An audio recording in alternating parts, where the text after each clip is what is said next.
स्वागत है आपका ऑनलाइन ट्यूशन पॉइंट पे। और आज इस वीडियो में अपन गिब्स एनर्जी और स्पॉन्टेनिटी के बारे में पढ़ने वाले हैं। इस वीडियो में अपन जानेंगे कि गिब्स एनर्जी क्या होती है, गिब्स एनर्जी की ज़रूरत क्यों पड़ती है और ये कैसे स्पॉन्टेनिटी से रिलेटेड है। इस वीडियो में अपन ये जानेंगे।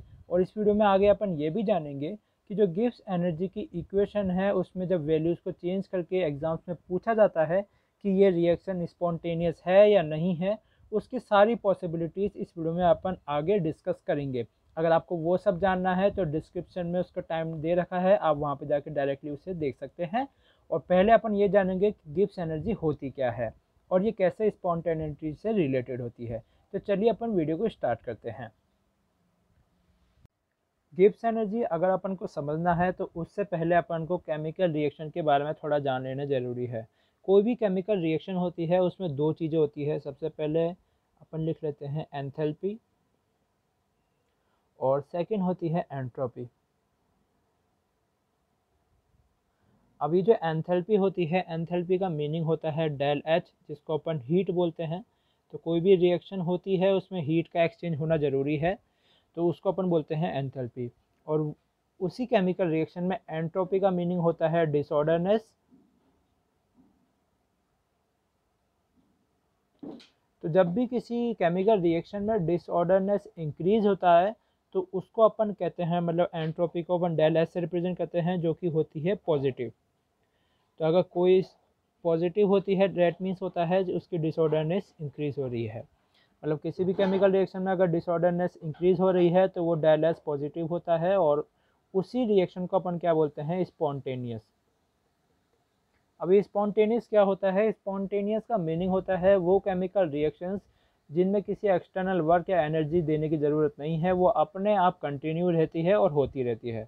उस रिएक्शंस को बोलते हैं अपन स्पॉन्टेनियस रिएक्शंस। और जिनमें ऐसा नहीं होता उनको अपन बोलते हैं नॉन स्पॉन्टेनियस रिएक्शंस। अब यहाँ पे सिंपल सी बात तो ये आती है, सब ये कंसिडर करते हैं कि अगर अपन डिसऑर्डरनेस हर बार इंक्रीज हो रही है तो वो सारी रिएक्शन स्पॉन्टेनियस होगी, लेकिन यहाँ पे ऐसा नहीं है। यहाँ पे बहुत बार उल्टा भी हो सकता है, क्योंकि यहाँ पे जो एंथैल्पी है उस पर भी जो प्रोसेस है स्पॉन्टेनियस होगा नहीं होगा उस पर डिपेंड करता है। तो ये दोनों कंसिडर करके यहाँ पे बताया जाता है। अब जब ये दोनों कंसिडर करते हैं तो यहीं पे गिब्स एनर्जी का फंक्शन आता है कि गिब्स एनर्जी बताती है अपन को इन दोनों की मदद से कि प्रोसेस स्पॉन्टेनियस है या नहीं है। अब यहाँ पे पूछेंगे कि गिब्स एनर्जी की ज़रूरत क्यों पड़ी थी, क्योंकि सिर्फ और सिर्फ डिसऑर्डर या फिर एंट्रोपी से अपन नहीं बता सकते कि स्पॉन्टेनियस है या नहीं है, उसमें एंथैल्पी की ज़रूरत पड़ती है। और ये गिब्स एनर्जी, मतलब गिब्स जो साइंटिस्ट है उन्होंने ये बताया था। अब इन्होंने एक सिंपल सी पहले एक इक्वेशन दी थी। अगर मैं आपको इक्वेशन का पूरा फॉर्मूला बनाऊं या फिर डेविएट करूं तो उसमें प्रॉब्लम आती है और उसकी ज़्यादा ज़रूरत है भी नहीं। सिंपल सी अपन इक्वेशन को समझने की ज़रूरत है यहाँ पे गिब्स एनर्जी की, जहाँ पे उन्होंने दिया था del H is equals to del del G is equals to del H minus T del S. अब यहाँ पे जो डेल एच है इसको अपन बोलते हैं Gibbs free energy, Gibbs free energy.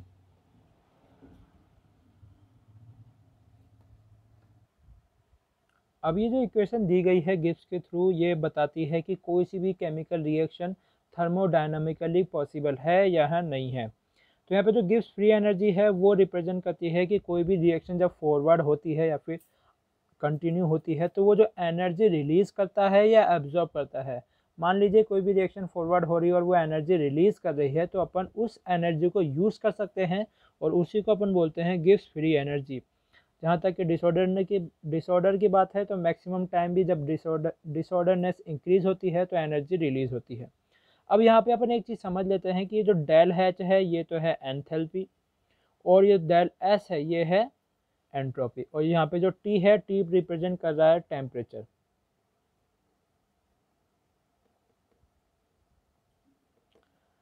अब यहाँ पे एक और इम्पोर्टेंट बात ये आती है कि जो डेल एच है, डेल एच डेल जी, जिस दैट मीन्स गिव्स एनर्जी अगर नेगेटिव है तो वो रिएक्शन होती है स्पॉन्टेनियस। और अगर डेल जी अगर पॉजिटिव होता है तो उन रिएक्शंस को अपन बोलते हैं नॉन स्पॉन्टेनियस।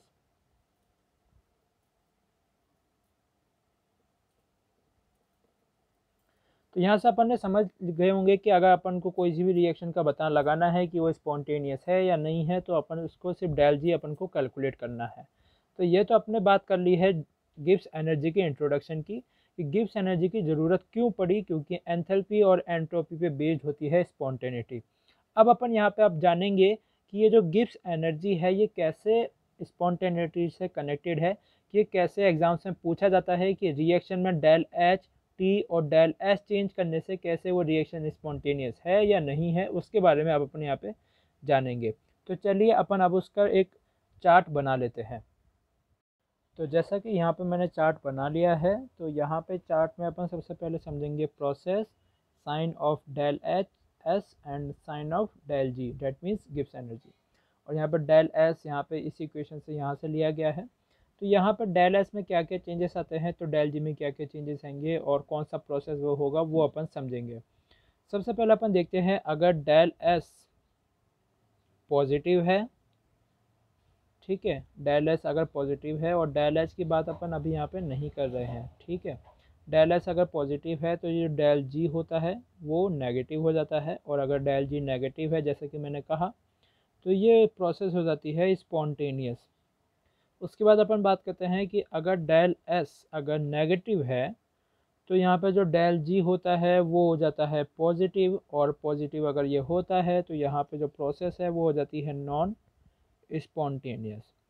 फिर एक और पॉइंट आता है कि अगर मान लीजिए जो डिसऑर्डरनेस है वो ही अगर जीरो है, उसमें कोई भी चेंजेस नहीं है, तो गिब्स एनर्जी भी यहाँ पे जीरो हो जाती है, और यहाँ पे जीरो होने के कारण जो इक्विलिब्रियम होता है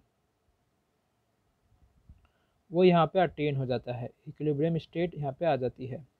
अब यहाँ पे एक और पॉइंट आता है कि जो गिब्स एनर्जी की जो इक्वेशन है वो इक्विलिब्रियम के लिए भी बताई गई है, इक्विलिब्रियम के लिए भी यहाँ पे बताई गई है, उसके बारे में भी अपन आगे जानेंगे। तो सबसे पहले अब यहाँ पे एक और पॉइंट आता है, एक और चार्ट है इफेक्ट ऑफ टेम्परेचर, उसके बारे में भी अपन जान लेते हैं कि जो टेम्परेचर है वो कैसे इफेक्ट करता है नॉन या फिर स्पॉन्टेनियस प्रोसेस को। तो यहाँ पे सबसे पहले अपन एरोज बना लेते हैं, क्योंकि इसमें इक्वेशन में तीन चीज़ें हैं, del G, del H and del S. तो सबसे पहले अपन लिख लेते हैं डेल एच, फिर उसके बाद लिख लेते हैं अपन डेल एस, और उसके बाद लिख लेते हैं अपन डेल जी, और यहाँ पे डिस्क्रिप्शन।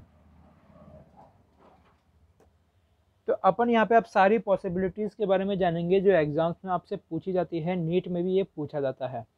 सबसे पहले मान लीजिए अगर डेल एच नेगेटिव है और डेल एस अगर पॉजिटिव है, तो क्या ये रिएक्शन स्पॉन्टेनियस होगी या नॉन स्पॉन्टेनियस होगी। यहाँ पे याद रखिएगा अपन को हमेशा डेल जी से कैलकुलेट करना है, डेल एस से, और डेल एस तो अलग टेम्पररी है। तो जब अपन इसको इक्वेशन में डालते हैं तो डेल एस तो नेगेटिव हो जाएगा यहाँ पे, और डेल एस से पॉजिटिव, और ये ऑलरेडी नेगेटिव। तो यहाँ पे अपन टेम्परेचर कितना भी चेंज कर ले, जो वैल्यू आएगी वो हमेशा नेगेटिव में आएगी, इसलिए यहाँ पे जो रिएक्शन है वो स्पॉन्टेनियस है ऑल टेम्परेचर पे स्पॉन्टेनियस। फिर उसके बाद एक और कंडीशन आती है कि ये तो ऑलरेडी नेगेटिव है, लेकिन अगर मैं इसको भी माइनस कर देता हूँ नेगेटिव, तो डेल जी पे क्या इफेक्ट होगा। मान लीजिए डेल एच है, ये नेगेटिव है, और अगर ये नेगेटिव हो जाता है तो ये नेगेटिव नेगेटिव पॉजिटिव हो जाता है। तो अपन को क्या कंसिडर करना है कि अगर टेम्परेचर इतना इंक्रीज हो जाए कि जो पॉजिटिव की वैल्यू इंक्रीज हो जाए, तो ये क्या होगा, नॉन स्पॉन्टेनियस हो जाएगा। लेकिन अगर टेम्परेचर लो हो तो डेल एच बड़ा हो जाएगा और ये नेगेटिव हो जाएगा। तो यहाँ पे एक और पॉइंट आता है, माइनस अगर अपन लगाए तो यहाँ पे अपन लिख लेते हैं एट लो टेम्परेचर। तो लो टेम्परेचर पे तो ये स्पॉन्टेनियस होगा, लेकिन हाई टेम्परेचर पे ये नॉन स्पॉन्टेनियस हो जाएगी। अब यहाँ पे एक और पॉइंट आता है, वापस ये दोनों माइनस,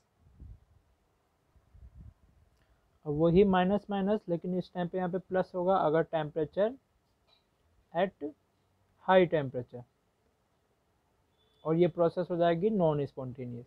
याद रखिएगा डेल जी जब भी नेगेटिव है वो स्पॉन्टेनियस प्रोसेस है। उसके बाद एक कंडीशन आती है, मान लीजिए अब यहाँ पे अपन ने नेगेटिव नेगेटिव देख लिया, अब यहाँ पे अगर अपन दोनों को पॉजिटिव कर देते हैं तो डेल एस तो पॉजिटिव हो जाता है, और ये del S positive negative negative हो जाता है। तो सिंपल सी बात है, इस टर्म की वैल्यू इससे ज़्यादा होनी चाहिए जब भी डेल जी नेगेटिव होगा।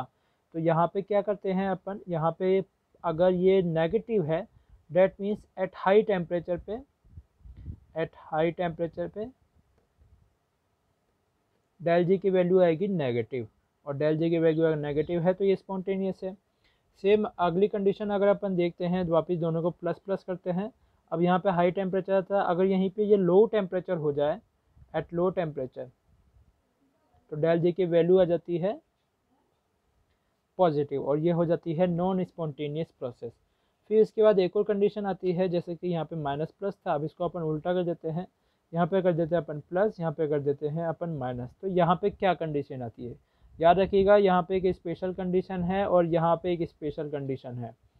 सबसे पहली कंडीशन में डेल एस माइनस था और डेल एस पॉजिटिव था, तो ये स्पॉन्टेनियस था ऑल टेम्परेचर पे। लेकिन अगर डेल एच पॉजिटिव हो और डेल एस नेगेटिव हो, तो ये जो रिएक्शन है ये हमेशा डेल जी इसका पॉजिटिव आएगा, क्योंकि डेल एस तो ऑलरेडी पॉजिटिव है, और ये भी नेगेटिव नेगेटिव क्या हो जाता है, पॉजिटिव। तो इसके कारण क्या होगा, ये होती है non spontaneous at all temperature. तो यहाँ से आप समझ चुके होंगे कि ये जो जितनी भी पॉसिबिलिटीज़ है एग्जाम्स में पूछी जाती है, नीट के एग्जाम्स में भी ये कन्फ्यूज़न करने के लिए पूछी जाती है। इस डायग्राम की मदद से आप इसे इजीली सॉल्व कर सकते हैं। एक बार जब आप इसे प्रैक्टिस कर लोगे, उसके बाद आपको ये सॉल्व करने में प्रॉब्लम बिल्कुल नहीं आएगी।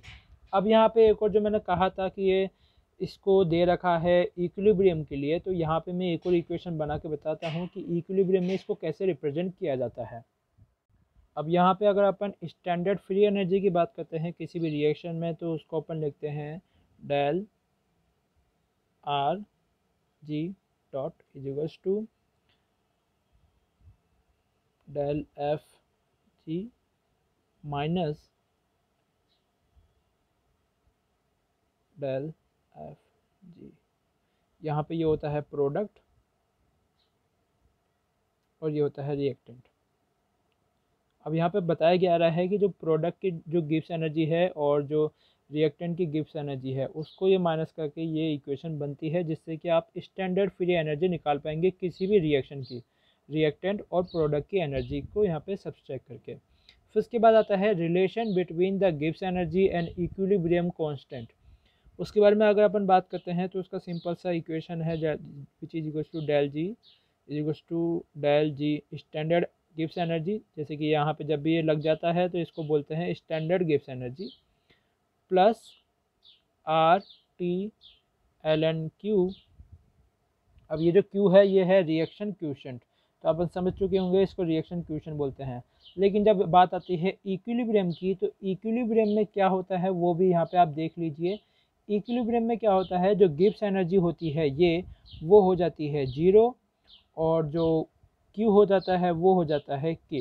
याद रखिएगा ये इक्विलिब्रियम का टाइम है, तो इसके कारण यहाँ पे हैंस एक इक्वेशन बनती है जिसको अपन बोलते हैं standard Gibbs energy is equals to minus R T L N को अगर अपन लॉग लिखते हैं तो यहाँ पे आ जाता है 2.303 लॉग के, और यहाँ पे ये इक्वेशन बन चुकी है। अब यहाँ पे अगर अपन लॉग को हटाते हैं तो यहाँ पे आ जाता है के is equals to e minus del G by R T, और हम कह सकते हैं 2.303 आर टी भी लिख सकते हैं यहाँ पे अपन। तो ये हो जाता है इक्विलिब्रियम का रिएक्शन। तो ज़्यादातर मैं अगर आपको बताऊँ एग्जाम्स में क्या पूछा जाता है, तो एक तो आप ये इक्वेशन को याद कीजिएगा, क्योंकि इस पर क्वेश्चन बन सकते हैं। अगर आपको लॉग सॉल्व करना आता है तो ये बहुत ईजिली हो जाता है। और एक इस पर याद रखिएगा, क्योंकि इसमें सिर्फ वो सब्सट्रैक्शन करना पड़ता है। अगर आपको नहीं दे रखा तो ऐसे करके आप इसको सब्सट्रैक्ट कर सकते हैं इजीली। और लास्ट आता है जो कि सबसे ज़्यादा पूछा जाता है बच्चों को कंफ्यूज करने के लिए, वो होता है इफेक्ट ऑफ टेम्परेचर। तो ये भी आप यहाँ पे याद कर लीजिएगा। तो अगर आपको ये गिब्स एनर्जी इस वीडियो में समझ में आया हो तो प्लीज़ इस वीडियो को लाइक कीजिएगा, और साथ में हमारे चैनल को सब्सक्राइब कीजिएगा और इस वीडियो को शेयर कीजिएगा। Thanks for watching, see you in the next one.